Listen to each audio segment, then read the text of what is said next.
Amin. Wow, terima kasih Ibu kesaksiannya, dorongannya, semangatnya. Selamat hari Minggu Bapak Ibu sekalian. Bagi yang baru pertama sekali, nama saya Immanuel, panggil saja Iman.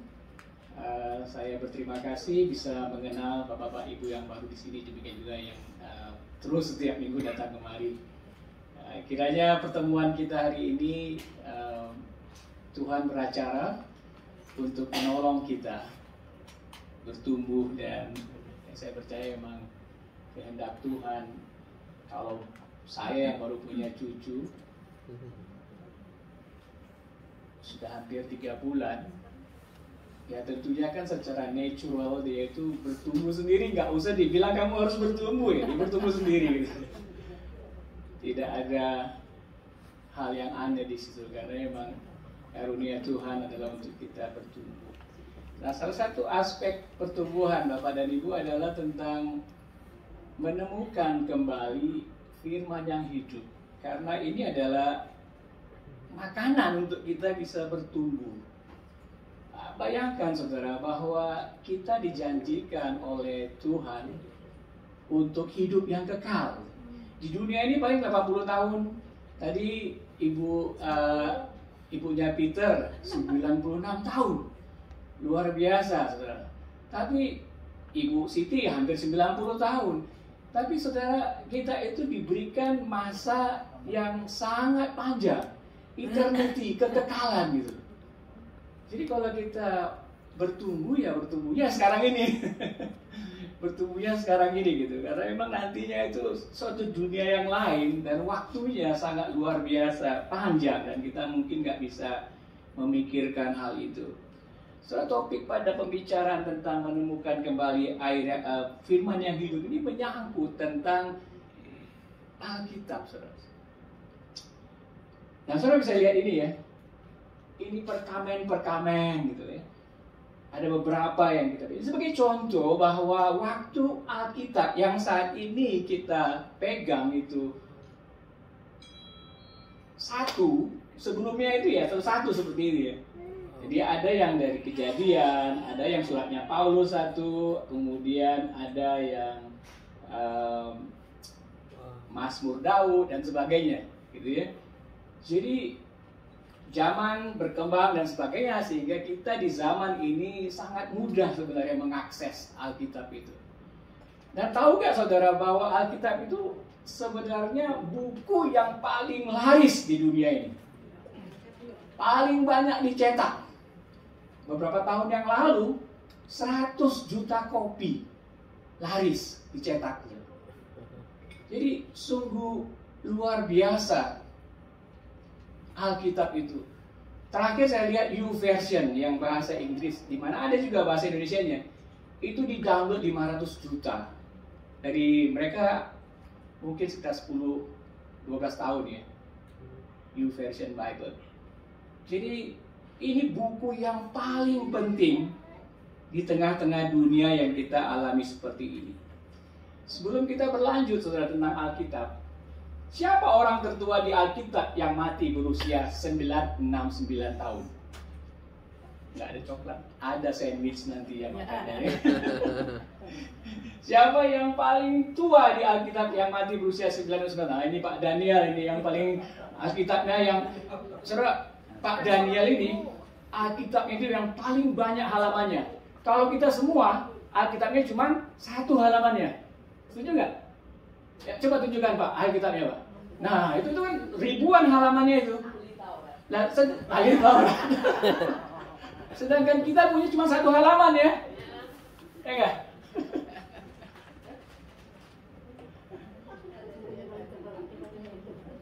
Kita orang yang 1 halaman pun mungkin kita jarang baca ya. Siapa orang tertua di Alkitab yang mati berusia 69 tahun? Metu salah, istri saya tahu, dia memang jago sekali kalau Alkitab gitu. Dan saya ingat waktu dulu masih di Indonesia, kita masih muda begitu, dia yang sering ingatin gitu Alkitab, ayat ini, ayat itu dan sebagainya. Sekarang Metu salah. Apa kata terakhir di Alkitab? Amin. Ya, amin. Di kitab Wahyu. Guess, tapi benar ya Bu ya. Dapat coklat tuh. Saudara, jumlah buku di dalam Alkitab itu ada 39 di dalam Perjanjian Lama dan sekitar 27 di dalam Perjanjian Baru. Jadi totalnya itu 66. Kalau Anda dari latar belakang Katolik biasanya tambah 7 lagi bukunya, jadi 73 gitu ya. 73. Nah, saudara, menariknya saudara, di dalam masa penulisan Alkitab ini, tahu nggak saudara, itu ditulis 1200 tahun. Jadi dalam masa 1200. Jadi kalau mau menyelesaikan satu Alkitab ini, masanya sekitar 1200 tahun. 1200 tahun. Dan ditulis oleh 40 pengarang yang berbeda. Nah, pengarang ini saudara, ada raja, ada nabi, ada statesmanship orang politik, ada pujangga, dan ada nelayan, orang-orang biasa juga. Petrus.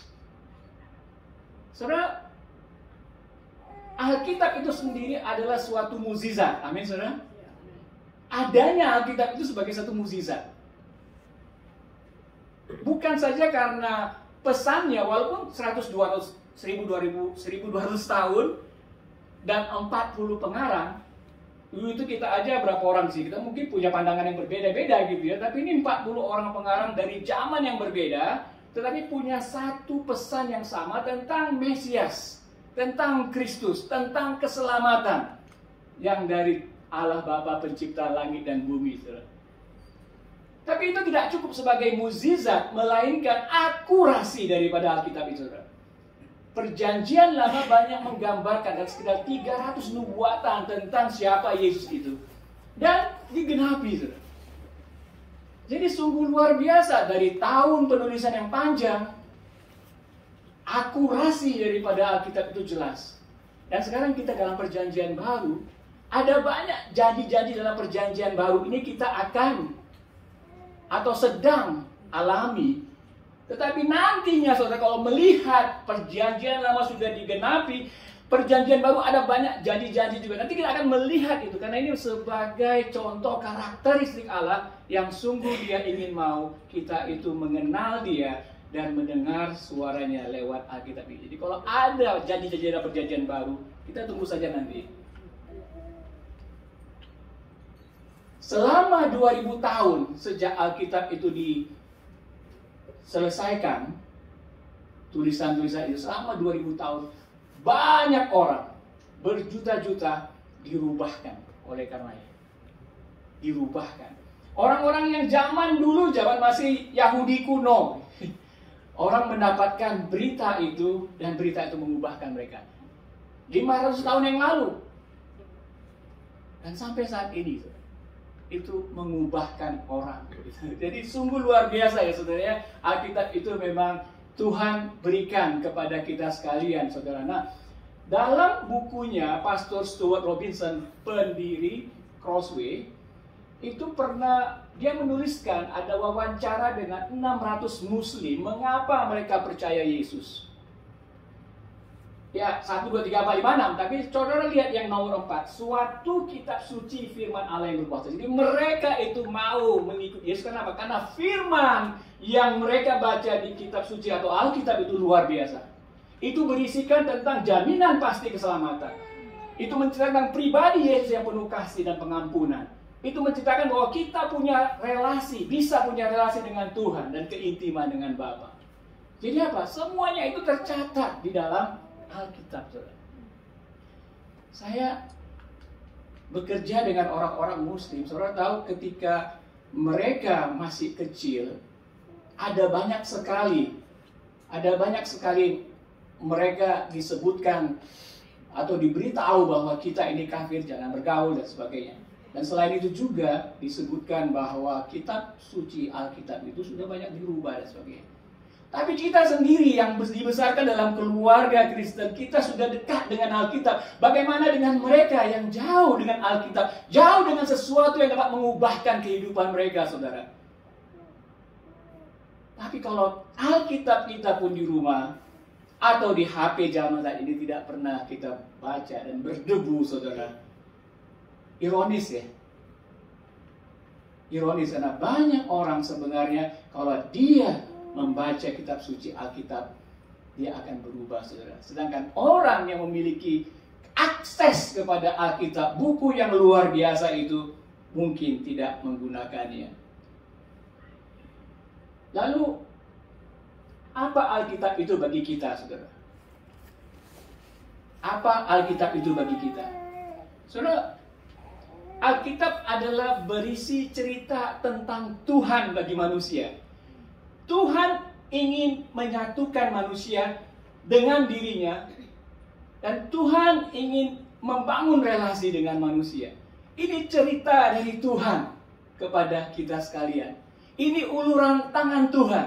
Kalau kita baca dari kitab Kejadian, itu bagaimana Tuhan menciptakan bumi, bintang, laut, pohon-pohonan dan binatang. Tuhan katakan itu baik. Ketika dia menciptakan kita, Adam dan Hawa sebagai bapa kita, dia katakan sangat-sangat baik, saudara. Kenapa? Karena memang kebaikan dia itu bagi manusia, bukan pada pohon-pohon, binatang dan sebagainya, kepada kita gitu. Dia menunjuk kebaikan. Nah, kemudian iblis datang mau memecahkan gitu. Menghancurkan hubungan manusia itu dengan bapaknya. Demikian juga ketika manusia tambah berdosa. Karena Allah itu suci, dia tidak bisa hidup di dalam dosa-dosa manusia. Karena itu dikirimlah air bah. Sehingga apa? Manusia mati, dan kemudian Nuh dipanggil untuk mewakili Adam dan Hawa yang baru gitu. Jadi kalau kita baca Alkitab dari awalnya, kita akan melihat polanya di mana Tuhan itu ingin menyatukan manusia dengan dirinya. Ingin kita relasi dengan dia. Sedangkan iblis mencuri, menghancurkan, membinasakan. Kisah Musa, kisah Daud, Nabi Yahya, kata orang Muslim. Isa Al-Masih, kata orang Muslim. Itu semuanya adalah gambaran daripada cerita Allah untuk kita sekalian. Setiap buku di dalam Alkitab itu memiliki gambaran akan siapa Yesus Kristus. Walaupun, kalau tahu, mungkin pernah baca kitab Kidung Agung ya. Kitab romantis ya. Hubungan antara laki-laki dan perempuan secara romantis. Tapi apa hubungannya dengan Yesus ini? Hubungannya adalah ya kita ini mempelainya. Kita ini mempelai, menunjukkan setiap bagian-bagian dari Alkitab itu menunjukkan kepada siapa Yesus. Dan kalau kita lihat cerita Israel yang dilepaskan dari Mesir, saudara, dari perbudakan di Mesir, itu artinya apa? Itu artinya Yesus sendiri mau membebaskan kita dari perbudakan dosa, saudara. Jadi cerita ini semuanya ada di Alkitab. Mari saudara, kita melihat sekarang bahwa Alkitab itu satu uluran tangan Bapa kepada kita untuk membangun relasi dengan kita, saudara. Kalau kita biasanya menerima panggilan telemarketing, ya kan? Dan biasanya kita matiin aja ya. Unknown number, matiin kan? Ya kan? Wrong number ya. Matikan ya. Saya belajar dari istri saya itu, kalau tahu dia kalau saya biasanya asik telepon sedikit bicara, tapi lama-lama saya tek kalau nggak unknown ya udah matikan. Sorry ya kalau misalnya ada yang telepon nggak ada Nah saudara, bayangkan sebenarnya calling, panggilan Tuhan bagi kita seperti itu. Dan kalau kita nggak melihat, membaca, merenungkan kitab itu seperti itu, kita matiin saja gitu loh. Itu seperti itu. Padahal dia mengulurkan tangannya untuk membangun relasi dengan kita, tapi kita nggak percayain Alkitab. Bukan tidak mempercayai, tetapi tidak membaca Alkitab. Apalagi melakukannya, saudara. Saudara, sikap-sikap yang salah terhadap Alkitab, saudara. Sikap-sikap yang salah. Apa itu sikap-sikap yang salah terhadap Alkitab? Yang pertama-tama, saudara, Alkitab itu hanya untuk pendeta. Kemudian ahli-ahli, ahli Taurat di sini. Ahli Taurat, ahli-ahli Alkitab gitu. Orang-orang penting saja. Saudara, itu adalah kebohongan. Alkitab itu dibuat untuk setiap kita gitu membacanya. untuk setiap kita sudah pernah masuk di dalam 1000 tahun masa kegelapan gereja. Oleh karena apa? Dalam masa 1000 tahun itu hanya pemimpin-pemimpin gereja yang bisa membaca Alkitab. Jemaat-jemaat tidak bisa, hanya pemimpin, pastor dan sebagainya. Dan di dalam masa itu terjadilah banyak sekali manipulasi. Karena orang tidak tahu sebenarnya firman Tuhan itu mengatakan apa gitu. Karena hanya dipegang oleh orang-orang tertentu, saudara. Jadi Alkitab itu sebenarnya kita kalau belajar dari sejarah itu semua orang, puji Tuhan, ada Martin Luther dipanggil gitu untuk mendobrak pendapat-pendapat yang salah seperti itu. Bahwa kita bisa mempelajari Alkitab juga. Kita bisa membaca dan melakukannya. Saudara, ada juga yang mungkin melihat Alkitab itu sebagai aturan do and don't. Ini lakukan ini dan ini jangan lakukan. Sebagai hadis kalau dalam orang-orang yang lain gitu. Peraturan-peraturan, saudara. Kalau kita melihat misalnya, kalau saya berdosa, nggak mau, nanti saya makin jelas bahwa saya berdosa gitu. Jadi orang melihat ini sebagai aturan do and don't yang membuat orang discourage atau tidak terdorong untuk membacanya. Saudara. Ada juga orang yang menganggap Alkitab itu sebagai prasmanan. Kalau kita pergi ke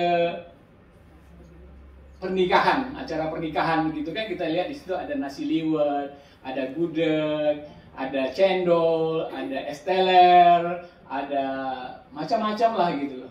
Dan kita punya pilihan, saya mau makan gudeg aja gitu, yang lainnya saya ini. Jadi biasa kita milih-milih gitu loh.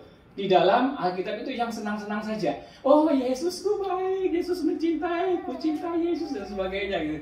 Tapi ketika dibilang, kamu harus menyangkal diri, kamu harus memikul salib. Oh, no, itu untuk Pak Iwan saja. Disalibkanlah dia. Gitu. Saudara, hal-hal semacam ini sering kita sikap yang salah gitu loh dalam kita menghadapi Alkitab. Ada juga yang kue untuk hari khusus saja gitu. Kayak kue ulang tahun, hanya ulang tahun saja kita makan kue itu gitu. Padahal firman Tuhan katakan dia adalah roti hidup. Daily bread, setiap hari kita perlu makan. Demikian juga bukan hanya hari Minggu saja gitu. Ada beberapa yang mengatakan, saya datang hari Minggu sudah baca Alkitab, ya udah hari Minggu. Yang bacakan orang lain, saya cuma dengar gitu. Sudah, kita perlu menyadari bahwa ini uluran tangan Bapa untuk membangun relasi. Jangan kita coba, stop gitu. Saudara, memang ya beberapa orang, ya kemarin di dalam live group ada beberapa bulan yang lalu, atau minggu yang lalu, ada yang memang kata, saya kalau baca dari kitab perjanjian lama itu sulit. Setuju saudara? Banyak sekali kata-kata yang gak mengerti. Bicara, baca Yesaya, Yeremia, segala macam, apalagi imamat gitu dan sebagainya. Saudara, memang ada hal itu. Tapi ada beberapa hal yang saya kira penting kita ketahui bahwa di dalam Alkitab itu ada semacam jenis atau genre daripada kitab itu sendiri. Karena tadi saya katakan di awalnya itu memang dia masing-masing kitab itu ada penulisnya, pengarangnya. Nah, genrenya itu jenisnya ada yang sifatnya narasi, cerita atau sejarah. Itu seperti kitab Kejadian. Itu sejarah gitu loh. Kemudian juga raja-raja yang kita lihat kemarin Daud itu kita narasi bentuknya. Jadi kita bisa menafsirkan sesuai dengan tipe jenis tulisannya gitu. Nah, kalau kita lihat kitab-kitab puisi seperti apa? Mazmur, Pengkhotbah, Amsal. Ya, itu kitab-kitab puisi. Mazmur itu adalah ungkapan manusia kepada Tuhannya, kasihnya kepada Tuhan. Kebanyakan Daud, saudara.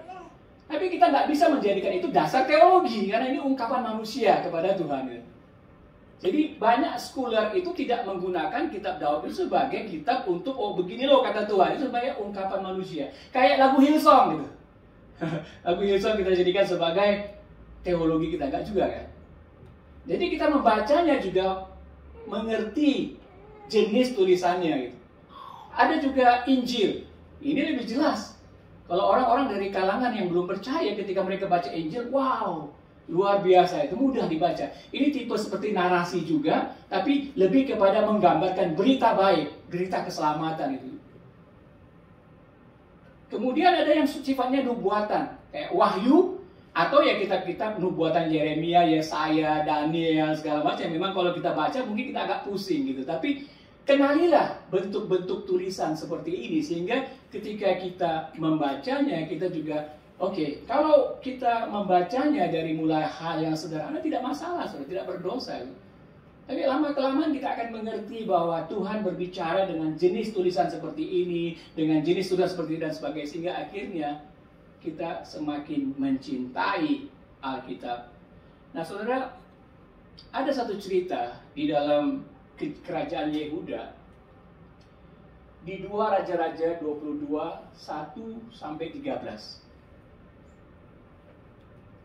Kitab 2 Raja-Raja 2, 22, 1-13.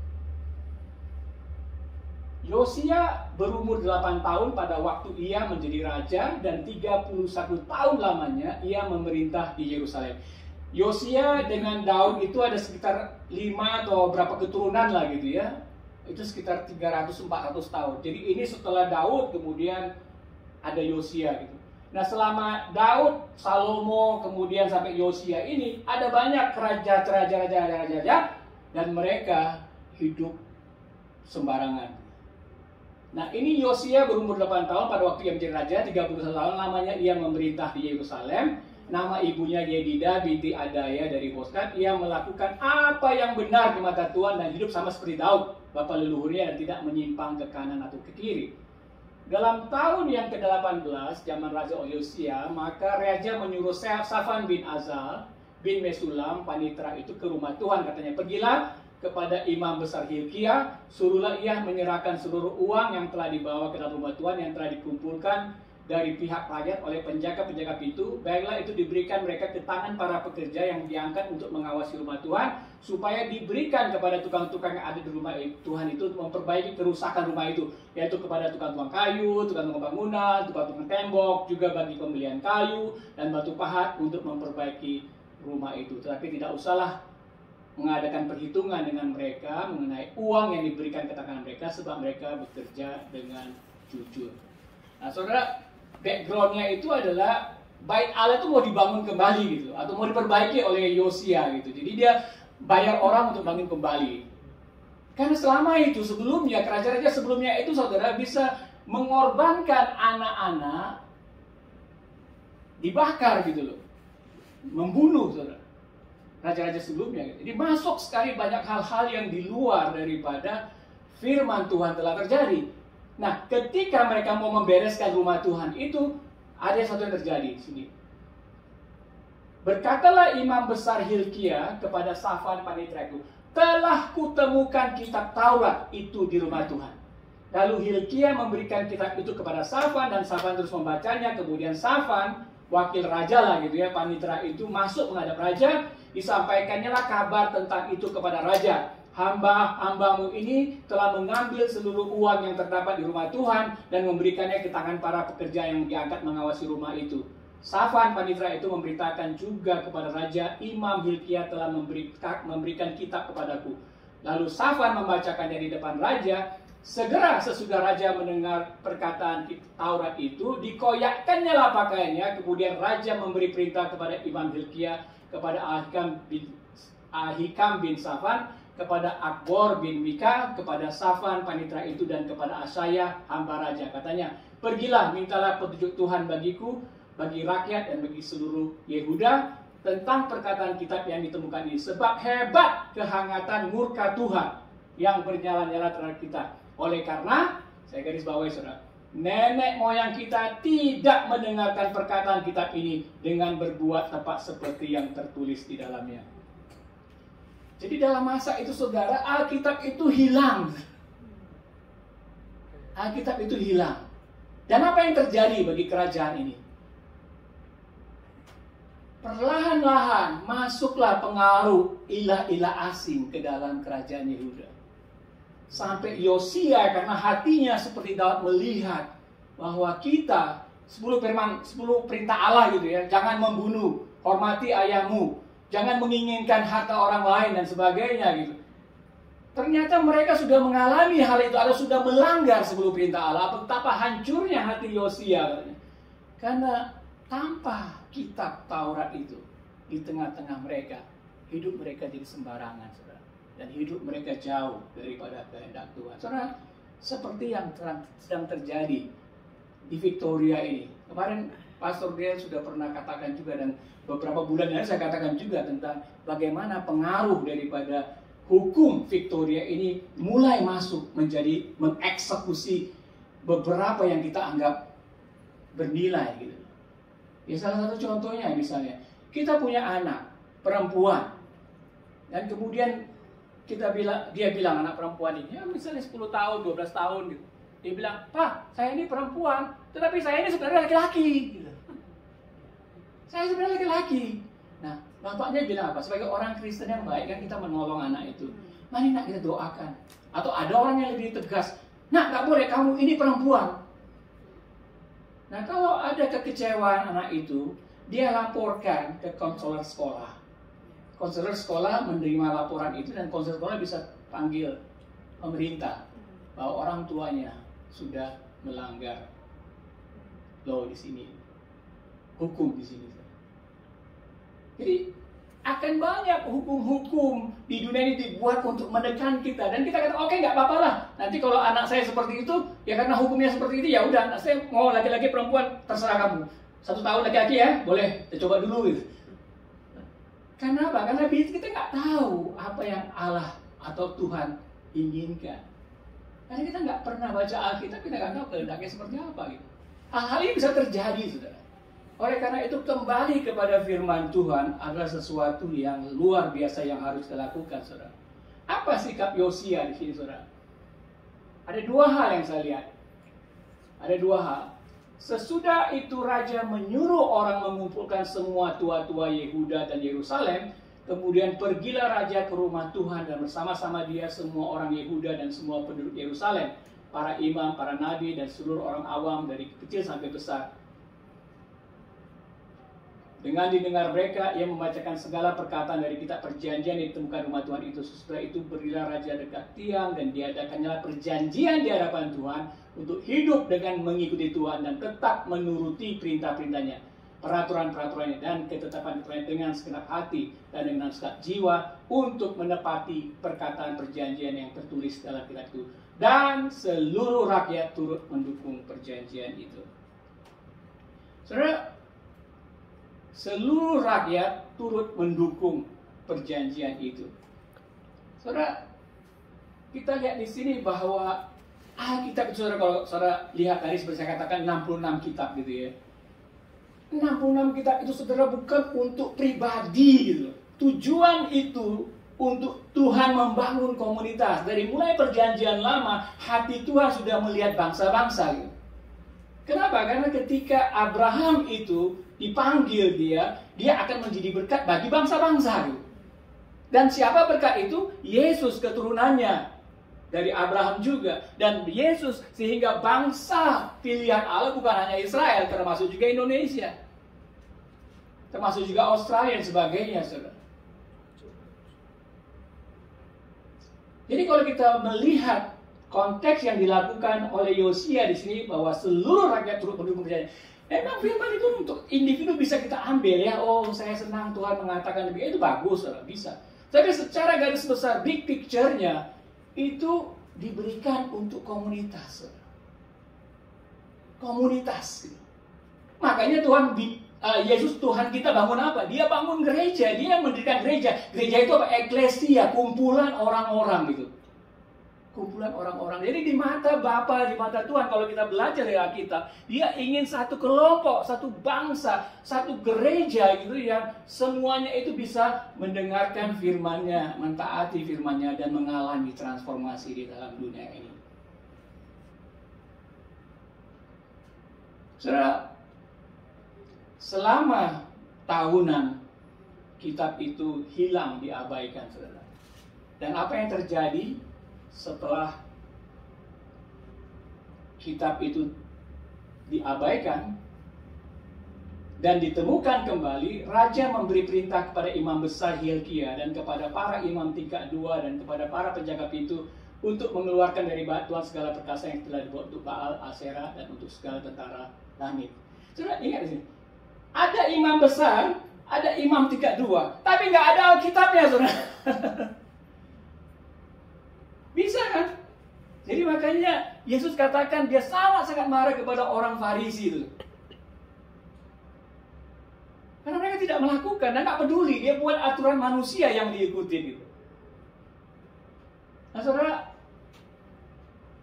setelah ini lalu dibakarnyalah semuanya itu di luar kota Yerusalem di padang-padang Kidron. Jadi bait Allah sendiri kayak gereja itu sudah masuk Baal gitu, sesembahan orang pada masa itu.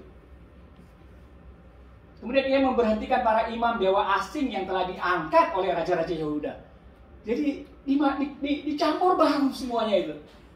Yang untuk membakar korban di bukit pengorbanan di kota-kota Yehuda dan di sekitar Yerusalem. Juga orang-orang yang membakar korban untuk Baal, untuk dewa matahari, untuk dewa bulan, untuk rasi-rasi bintang, itu segenap tentara langit, saudara. Luar biasa kesesatan yang terjadi kalau tidak ada Alkitab. Kalau tidak kita membaca di keluarga kita yang paling kecil, bagaimana kita mendidik anak? Saudara? Kita bisa mendidik anak dengan cara kita, feeling, gut feeling kita. Tetapi apakah mendidik anak dengan cara jalan Tuhan kalau kita nggak baca Alkitab? Amin. Saudara pernah nonton nggak ya distribusi Alkitab di Cina itu? Ketika ada masanya mereka itu tidak ada akses kepada Alkitab. Kemudian ada yang menyelundupkan masuk ke satu kelompok begitu. Dan ketika mereka membuka dari koper-koper itu Alkitab seperti Alkitabnya Pak Daniel gitu. Waduh saudara, dengan tangisan kemudian wah, luar biasa saudara, karena kehausan akan firman itu. Kayak kalau firman Tuhan katakan kayak menghanguskan mereka, kecintaan mereka akan firman Tuhan itu sungguh menghanguskan mereka. Saya nangis gitu saudara. Kenapa? Inilah yang dapat memberikan kehidupan. Inilah yang dapat memberikan perubahan transformasi dalam kehidupan saya. Ada Peter Waldo saudara yang hidup tahun 1100. Dia orang kaya dan percaya Tuhan. Tahun 1100, 1200 loh. Ini belum ada Alkitab yang seperti sekarang. Dia sangat terkesannya untuk orang-orang miskin. Tapi bagaimana orang-orang miskin itu baca Alkitab? Karena nggak ada Alkitab. Itu hanya dalam bahasa Latin yang bisa dimengerti oleh orang-orang, hanya orang tertentu saja gitu. Peter Waldo orang yang kaya, tapi akhirnya dia menggunakan uangnya itu untuk membayar translasi Alkitab itu sehingga bisa dibaca orang-orang miskin gitu, dengan bahasa sehari-hari. Dan ketika dilakukan semacam itu, dia akhirnya juga melepaskan, karena semua hartanya dia lepaskan, dia sendiri jadi orang miskin. Dia hidup bersama dengan orang miskin, dan kemudian terjadilah kegerakan di antara orang-orang miskin itu. Kenapa? Karena ada Alkitab yang sudah diterjemahkan dalam bahasa mereka. Dan tentunya mereka baca, saudara. Saudara, pembaharuan kebangunan rohani, time of refreshing, kalau kita menemukan kembali firman yang hidup. Tidak pernah mungkin ada, saudara. Kita bisa damai, sejahtera, sukacita, jingkrak-jingkrak untuk Tuhan kalau bukan firman yang hidup yang kita dengar. Nah, saudara, dalam konteks inilah, saudara, kita ingin Bapak dan Ibu, ayo kita kembali. Kita menolong dalam komunitas ini juga untuk kita baca bersama. Dan saya bersyukur ketika kita beberapa kali itu kita melihat ada yang memang kesulitan membaca. Nggak apa-apa saudara, awalnya nggak apa-apa. Yang penting kita jalan terus. Kenapa? Kita tidak mau generasi kita sendiri nanti, keluarga kita seperti yang dialami oleh kerajaan Yehuda. Sudah banyak masuk ilah-ilah asing. Kenapa? Karena tidak ada terang dari firman Tuhan yang menerangi. Oleh karena itu mari saudara, di dalam kelompok-kelompok kita semacam ini, kita coba fokus kepada kitab suci. Di rumah-rumah kita fokus pada kitab suci. Karena ini cara uluran tangan Tuhan. Ayo Pak Daniel, baca. Uluran tangan Tuhan, ayo Ibu Rati, baca. Ayo, baca. Uluran tangan untuk mengenal dia, saudara. Jangan kita seperti telemarketing, off, saudara. Ya Tuhan, apa yang mau Engkau katakan? Harus siap mendengar. Secara sederhana saya saudara, bagaimana membaca Alkitab? Ada 3 macam, saudara. Yang pertama adalah random, asal-asalan, ya nggak? Lagi mutek ini, ya, fuck.